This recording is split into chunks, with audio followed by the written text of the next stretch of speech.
Amazing. So everyone joining us on Instagram Live and also here on Zoom, welcome. Today we're having an in-depth talk with one of our esteemed facilitators at this year's the Divine Awakening Festival Journey, Stefanos Sifandos. Welcome, Stefanos, once more. Yeah, thank you for having me. I appreciate being here. So whenever I'm hosting these online events, I like to ask people what is alive in their lives at the moment. Are you asking me? Yes, if you don't mind sharing. Of course. So many things are alive. I'm very excited about this. I'm very excited about Divine Festival Awakening. I'm very excited about Exit Festival, and this beautiful partnership the relationship rather that we're forging, and really the impact, the potential impact that this can have on so many. What's really alive for me right now is I'm in a season of personally in a season of shedding and releasing and stripping down layers of what's familiar to me and revealing what is unfamiliar. And there's a lot of unknown that comes with that. And there's a lot of everything that comes with that: pain, sadness, uncertainty, fear, excitement, spaciousness, joy. It's really a sense of feeling a lot and experiencing a lot internally by making some very deliberate choices around what I am in the world and who I am and how I be, including my relationship to my partner, my relationship to myself, my relationship to my baby girl, my daughter, my expression in the world. So there's a lot that is shifting and changing in my world at the moment, and that's what is very alive for me. And if you don't mind sharing, what tools have you been using during this challenging time to navigate all of those processes that have arisen? There's a number of different tools. So I've found in my life one of the greatest mistakes that men make, particularly, is that of not leaning into the guidance and the support of others. And so one of the tools is leaning into individuals that can really support me and just listen and be a reflection and a mirror to what I'm sharing and how I'm showing up. Some other personal practices is I have something that I do, on a regular basis that and I'm not the originator of this practice. This is thousands of years old over many different cultures. Die before you die. And I'll internally take myself to places or scenarios that are uncomfortable. And an example of that could be, what would it look like to not be in the friendship circles that I'm in right now, and let that really sit in my body and really be with that process. And then I'll breathe through that. I'll allow the emotion of that process or that experience to move through me. I'll animate that process. Other personal practices I have is just really carving out as much quiet time in my day as possible, which can be difficult. Not only being a parent, but also just being a business owner in the way that I am, and doing the things that I do in the world, and that can be challenging. However, I make an effort to do that as well. And then there are other self-reflective practices as well. But those are three that are pretty powerful for me: is stillness and quiet time, is the practice of dying before dying. And part of that stillness and quiet time is there's breath practice that comes with that as well, to really regulate my nervous system, and also activate my nervous system if need be. And then leaning into the support of others as well is very important. Thank you so much for sharing. I'm sure that many people will find this useful, especially given this steering energy that is omnipresent everywhere in the world, regardless of if anyone is going through their personal processes. So it will definitely help many of them navigate their challenges that they're facing. And I would like now to jump on the topic that we were supposed to talk about today, which is masculine and feminine dynamics in relationships. So before we jump into topic-specific questions, I have one which I think that many of our tribe members would find very interesting, is if you do not mind sharing a little bit about your journey into becoming a relationship coach. Because we know that you have experience in many different areas, but what has specifically propelled you to take such a deep dive into relationship coaching? For me, it was the lack of connection and safety in relationship growing up that propelled me to want to understand and learn and feel what it would be like to be in a safe relationship as an adult. And so when I look at relationships, it's not just romantic partnerships.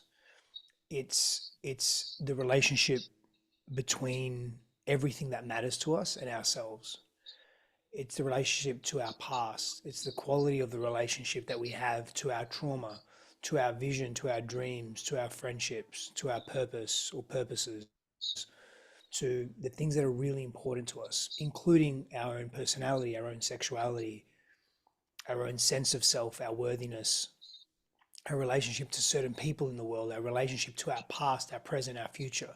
It's not just limited to romantic partnerships. And so for me, I find myself on this journey of constantly being on the, when I say constantly, there are gaps there are spaces where I allow for integration, but ultimately being on a journey of discovery, of being an advocate and a stand for evolving the quality of my relationships to the things that matter most to me, and the things that are really not just that consciously matter most to me, but that are genuinely most important to my growth as a human.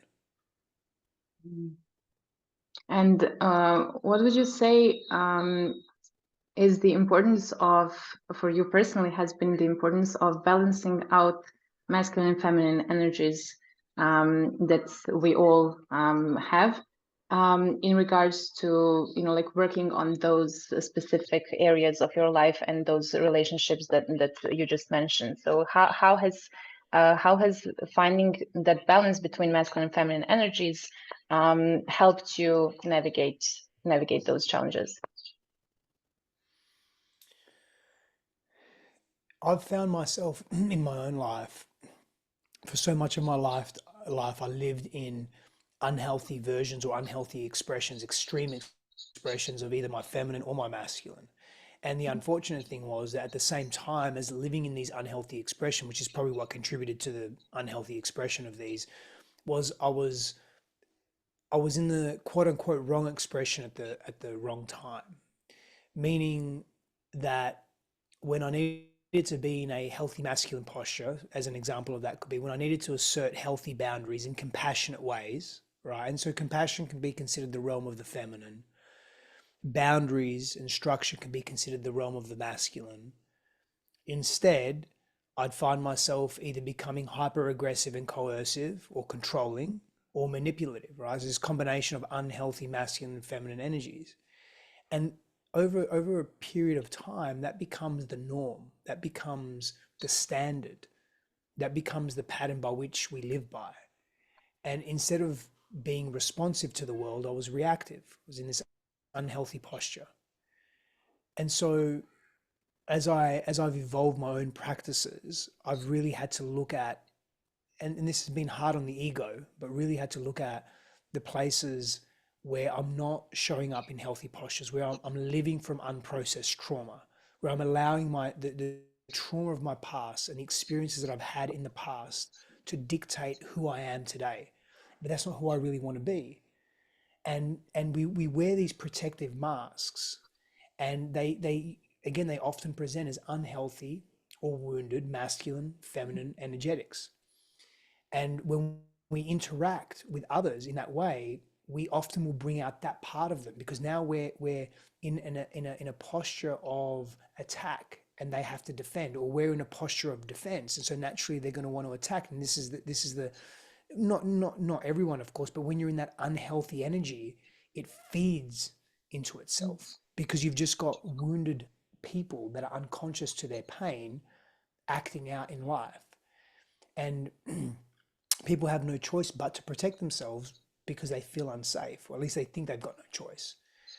And so it's been an unwinding of all of that, really working with my own nervous system, really working with and understanding the parts of me that are showing up moment to moment. And is it a healthy part or is it a wounded part? Is it coming from a place of I feel grounded and connected in my nervous system and therefore I don't feel threatened, or am I coming from a place of hypervigilance? And all of this is very important moment to moment to connect to, in order to really be able to break free from the shackles of the past. Hmm. I'll just leave a few seconds for everyone, for everything that you just said to sink in, because it's touched upon many important aspects of working on balancing masculine and feminine energies. And what I would like to know, because I mean, everyone knows that you have the 20 plus years of experience. I would like to know, what have been the, let's say, how have the perceptions of masculine and feminine principles evolved, let's say, in this past decade? For me personally, Yes, you can share your personal view, and also maybe if you have something to share from your coaching sessions or whatever you feel like. I believe there's a timelessness to this subject matter of masculine and feminine energetics. I believe it's just a way to understand the world through duality. It provides, the contrast provides a richness in learning. Mm. And these energetics, these ways of expression and being and doing in the world really exist within every human being. And for me, I follow a path of Advaita Vedanta or non-dual Vedanta. I very much resonate strongly with that philosophy, that spirituality, that existential reality, if you like. I very much align with that. And so for me, where my own understanding and evolution of specifically masculine and feminine dynamics is that there's layers to it. And so one of the layers is polarity and attraction dynamics.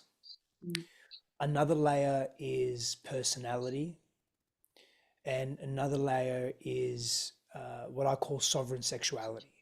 So it's your own connection to your sexuality, but your sexuality is representative of many things, including your personality, including your self-worth, including your creative expression, and many other things.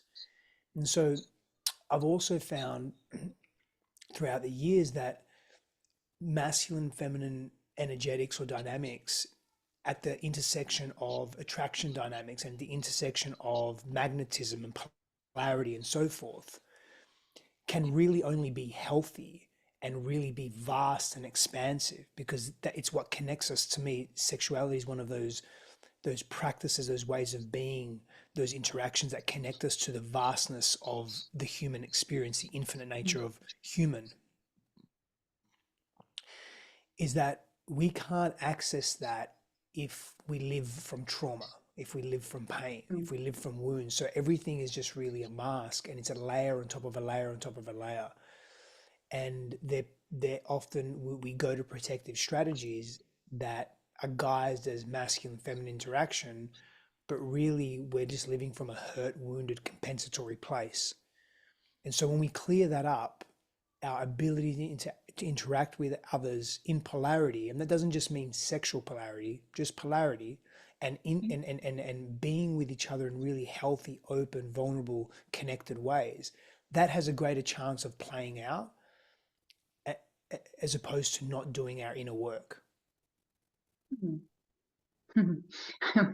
Very interesting, and especially given that at the ADA festival, one of, like, we cover many different topics, but we are mainly focused on consciousness and intimacy.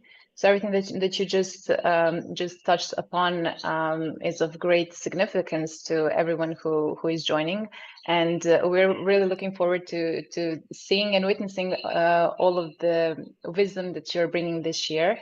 Now I have a question for people who are in relationships, romantic relationships. Do you maybe have some kind of success story that you could share with us in regards to your coaching, where through the prism of time, a couple, has successfully balanced out their, at the beginning, quite contrasting and polarized masculine and feminine dynamics? Do you maybe have some success story that you would like to share without Sure, naming any names?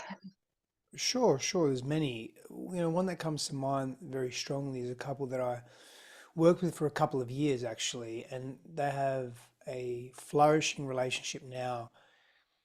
There was infidelity in that relationship, and a lot of disconnect in that relationship, and he was living from a very wounded feminine place within himself, and she was living from a very wounded masculine place within herself. So there was an inverse polarity there. And the reason she was so hyperprotective was because of her upbringing. And the reason why he was that way was because of his upbringing as well.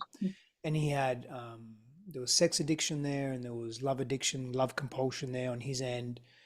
And there was this need to control on her end. And there was also this need to be seen for both of them. And so what we really worked on deeply was helping both of them learn to be of service to themselves and learn to be of service to each other, because they came to me because they didn't want to break up and they wanted to remain together, and they had children, but it wasn't just because of the children. They really were, they wanted to be devoted to each other, but they couldn't quite access that. And they were deeply their background was deep Christian faith, but they had moved that away because it was so extreme. It was dogmatic in their household growing up. That was part of both of their traumas as well, but they had very separate traumas.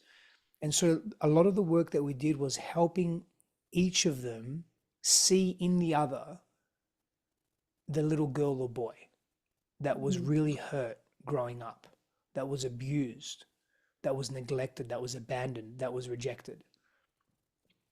And then helping them see that within themselves, of course.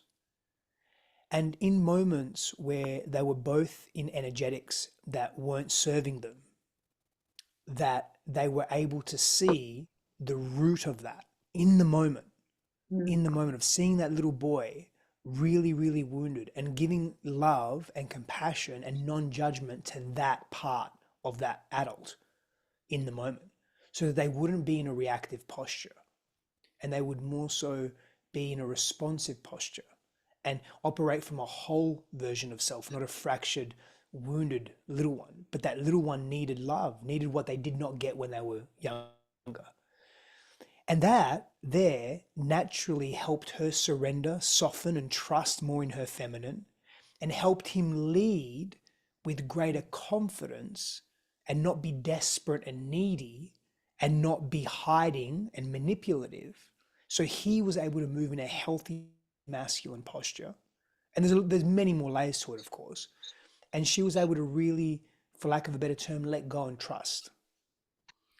And they have a beautifully flourishing relationship now. And we haven't worked together for a couple of years, but we stay in contact. They're beautiful humans.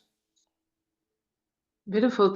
Thank you for sharing. I personally know a few people who are here watching us that this is going to be significant for them to hear, because many of couples that I personally know, once they come to that point of basically no return, like or they're just trying to figure, like, are we continuing down the same path, or should we just part our ways? So thank you for sharing. I assume that there will be many questions of this type at the festival. And I would like to know, for example, what would you say, or do you have a piece of advice for someone who is single? So for the single people who are not involved romantically with anyone, and for them, for example, women who are often labeled as being too much in their masculine, And then on the other hand,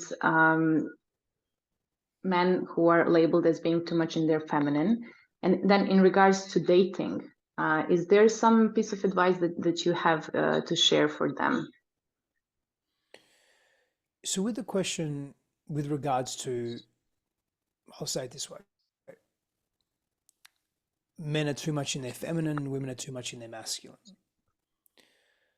With respect to that question of what do we do when that's the case, you first need to identify where is that coming from within yourself. Again, is it coming from a whole, connected, healthy place and you're choosing to be in that energetic expression deliberately and consciously? Mm-hmm. Or is it coming from a compensatory place? Is it coming from a place of conditioning that doesn't serve you anymore, that you're done with? Because it's not wrong to be in a male body and be a man and have feminine expression. It's not wrong. And the reverse is true. It's not wrong for a female, a woman, to be in a masculine energetic or a masculine expression. When it becomes hyper, when it becomes extreme, it's unsustainable. It doesn't matter if you're a man or a woman, it's irrelevant. It often becomes too much. You're moving out of homeostasis. Life, if you look around, organic life, if you look around us, thrives in homeostasis. Natural ecology needs homeostasis, needs balance, right?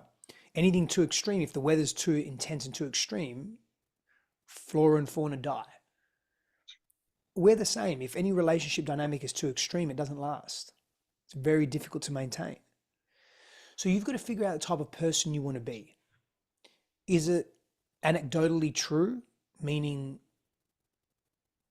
I would say that 70% to 75% of most men are going to be more masculine, more in their masculine, and 70 to 75% of women are going to be more in their feminine. But then there are people that are just not in that. You've just got to identify, where are you coming from?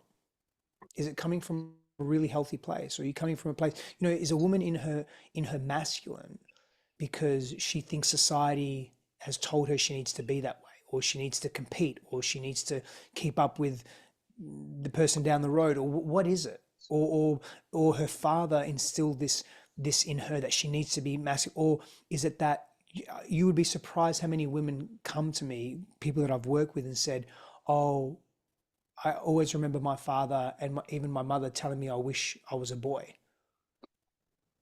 Yes. This is it's profoundly common, actually.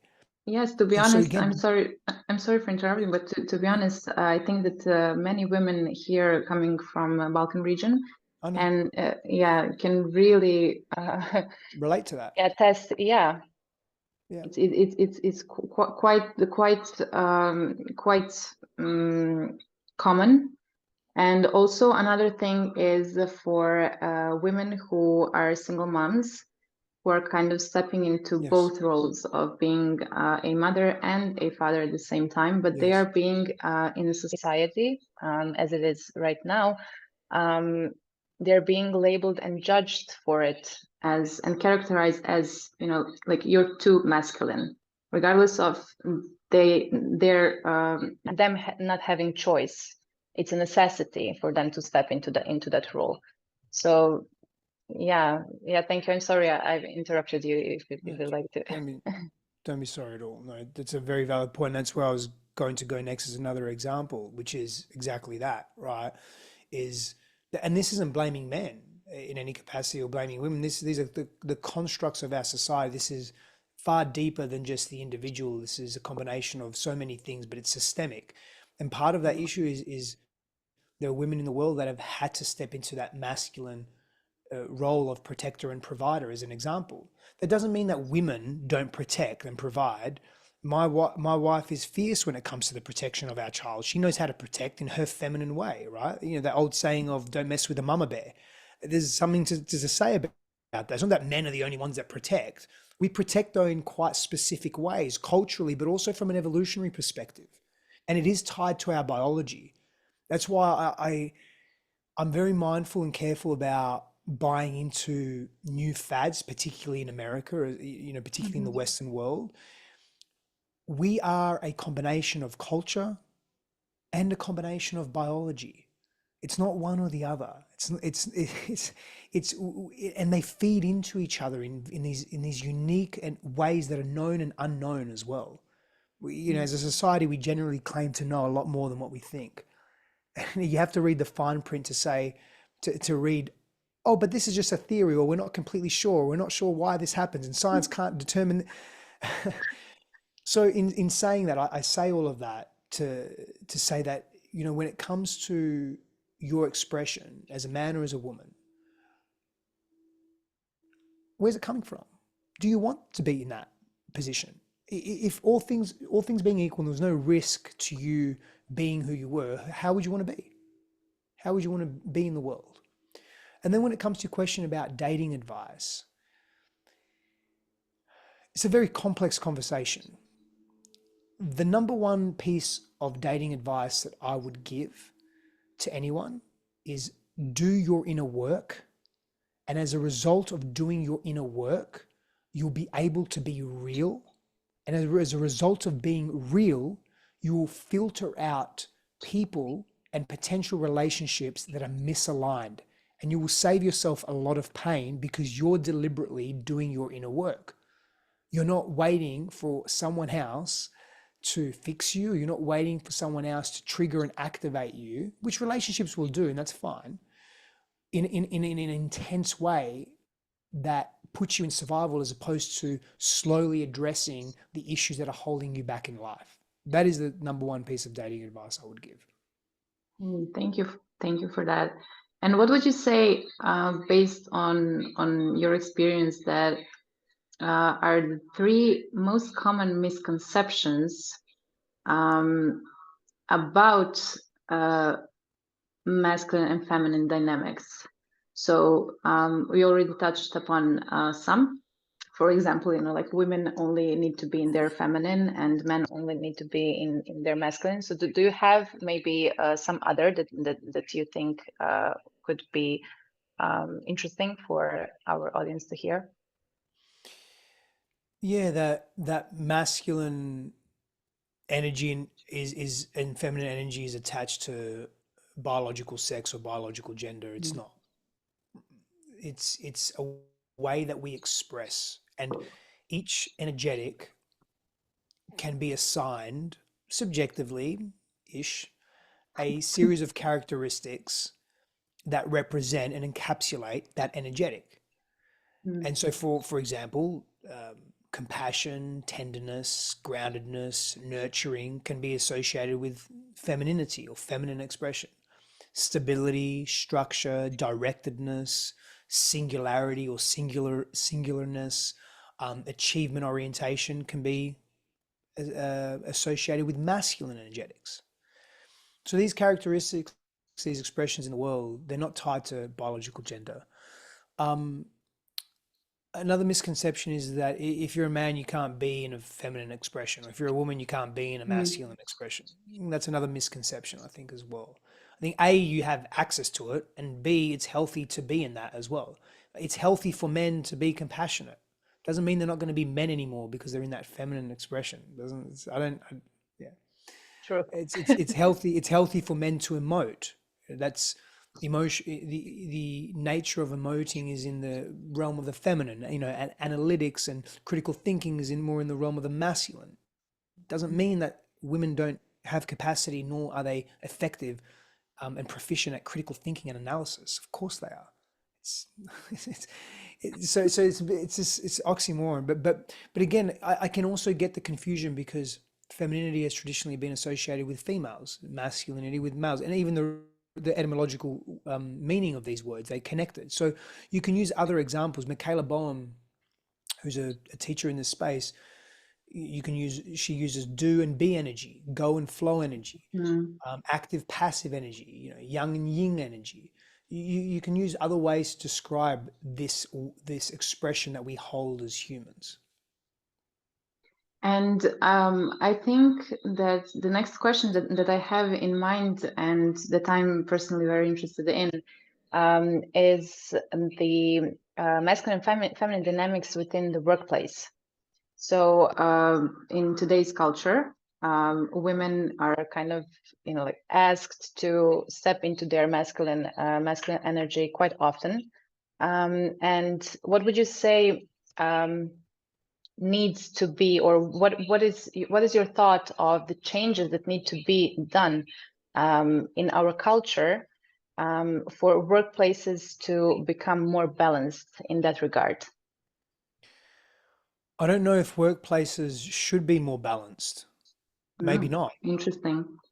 I Okay. don't know, but maybe workplaces need to be in more of a masculine energetic, because the culture of work in our socioeconomic world is to produce, is to create, is Mhm. to do more, do, be productive, achieve, create goals, meet those goals, uh, grow. This is the realm of the masculine.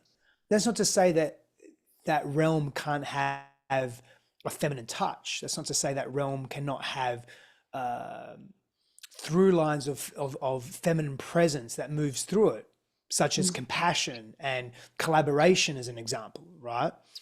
The again, compassion, collaboration is more of a feminine energetic. Sometimes it can be really useful, but if a woman is entering that space, then there's nothing wrong with her choosing to be in her masculine energetic. If she wants to be a leader of an organization, if she wants to drive sales or drive productivity, or get in the mix and be that entrepreneur that really opens things up and is an innovator and a pioneer and a trailblazer, and being in that masculine energetic, that's completely her prerogative as a sovereign being, right?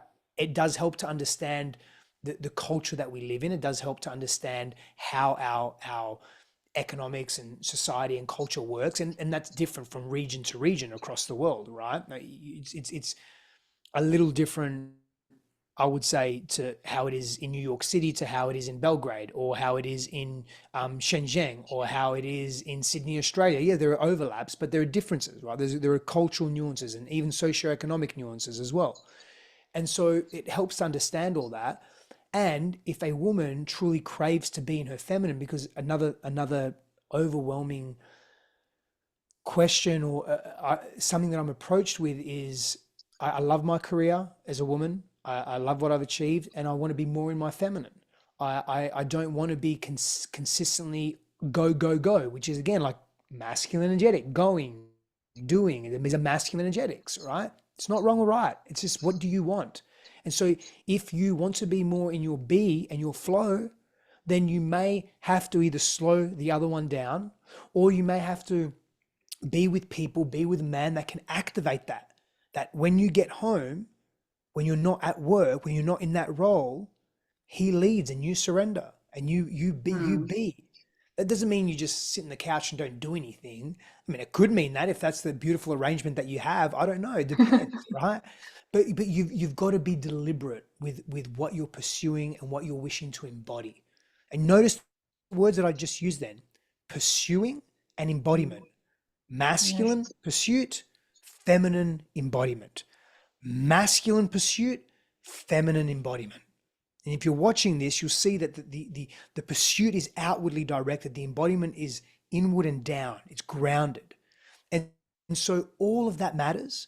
And as a sovereign individual, you get to choose. I'm not going to sit here and tell you, oh, you're a woman, you need to be more feminine, or just, you're going to tell me what you want, and then I may be able to mirror back to you and reflect back to you what are some of the things that are happening in your life that may not be giving you what you want. Are you willing to change those things? Are you willing to make additions to your life? Are you willing to put effort in? That's the thing. Effort is big, especially when we're moving from a familiar place to an unfamiliar place. We don't want to make the effort because it feels very big and overwhelming. It's easier, you know that saying, better the devil you know. It's Yeah. easier to remain in what you know, even if it's unhealthy for you, you don't want it anymore. Forget about it being healthy or unhealthy. Just say you don't want it anymore. It's easier to remain in that because it's habitual and familiar. It's way more difficult to move into the unfamiliar. That's one of the reasons why I'm purposely making decisions in my life right now that are placing me in the unfamiliar. And it's very uncomfortable. But I feel I need to do it for my own growth and for my path, and for the people in my life that really matter to me and the people that I'm yet to meet. And I have a, again, not my saying, if I don't create challenge in my life, unwanted kinds of challenge find me. And I'd rather, so this isn't about being in control. This is about being resilient and resourceful and connected to my truth.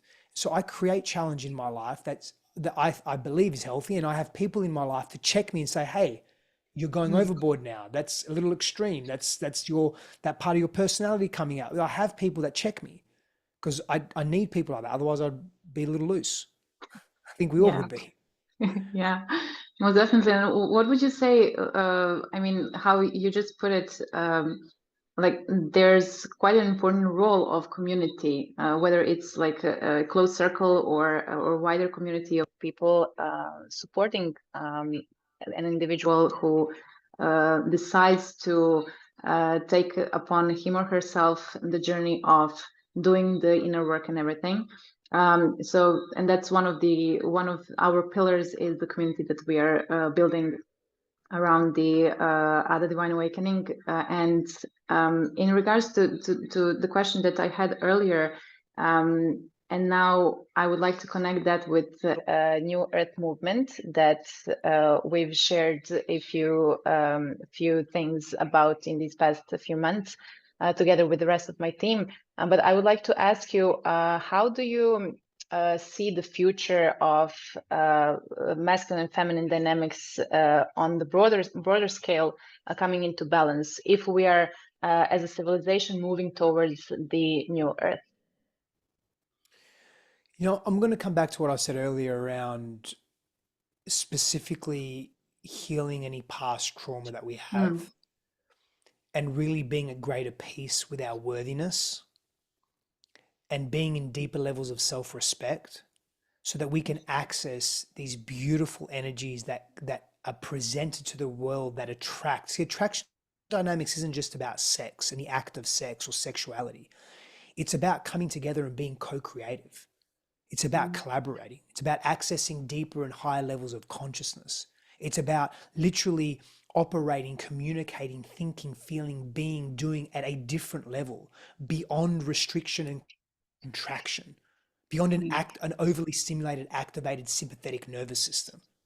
And so this is the importance of really moving and shifting trauma through the body. It's interesting you'll hear we're spiritual beings having a human experience. I agree. Yet we're still in a physical body. We're still in a human body. We're still in this human experience, this thing that we label human. We're still in tangible material reality. And there's so much depth to the immateriality of who we are. Mm. And so for me, we have to release from the body and from the mind body connection what we're holding on to and what has a grip on us. And that is often the traumatic experiences that many of us, not everyone, but many of us have had. And just to clarify with trauma, there's big T trauma, there's little t trauma, there's a spectrum of trauma. It's more about, if we look at trauma as just foundational principles of trauma, it's less about the experience and more about how our nervous system and our psychology interprets the experience. Mhm. Trauma often happens too fast, too soon, too much too soon, too fast. We don't want to heal in the same way. And so when working with these aspects and parts of ourselves, it's important to do it slow and be slow with them. But that process and that activation alone is deeply freeing, and to me is what's going to usher in a new paradigm of relating. But you Mm. think about this.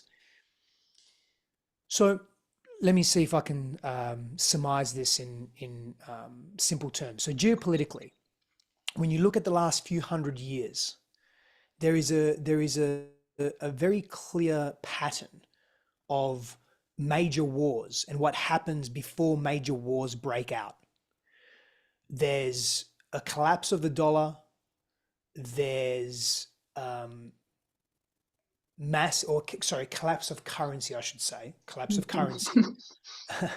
um, Massive social issues within a region, um, and rising debt. Okay, and what often is the solution to that is a war, because it quote unquote unifies. This doesn't, but it unifies the people. It creates employment because the war machine is being fed. It creates money and commerce, and it gives us an enemy to focus on as opposed to focusing on internally, right? America's ticking those boxes right now. It's not looking good. And history says the last 6 wars, big wars, these are the things that have happened. My point in sharing that is that there are patterns. We're in an awakening right now. There are patterns that take place, and you look back, and history doesn't lie. It doesn't mean it has to be the same way this time, but history doesn't lie. But if we keep doing the same behavior that we've always done, history will tell the truth. And so it's the same with our relationships, our intimacy, our relationship to our pain, our relationship to our trauma, our relationship to how we deal with difficult things. If we're going to do the same things over and over again and repeat that, we're going to get more of that. We're going to be able to predict the future. And so we break those patterns by being generational pattern breakers, by doing our inner work, by putting ourselves in challenging but growth promoting situations that help us move out of the pain that we're often stuck in. And you mentioned we are spiritual beings, but the importance of body, of our physical bodies. And I would like to ask in regards to one of the offerings that you're bringing to this year's festival, which is Breathwork. How can it be used in regards to everything that you just said, and also, like finding that inner balance between masculine and feminine energies for any individual regarding of gender? Yeah. So breathwork for the purposes of personal exploration or spiritual exploration is a very powerful modality, one that I equate to being as equally as powerful, if not more powerful, than psychedelics. Or yeah, definitely, for a few different reasons.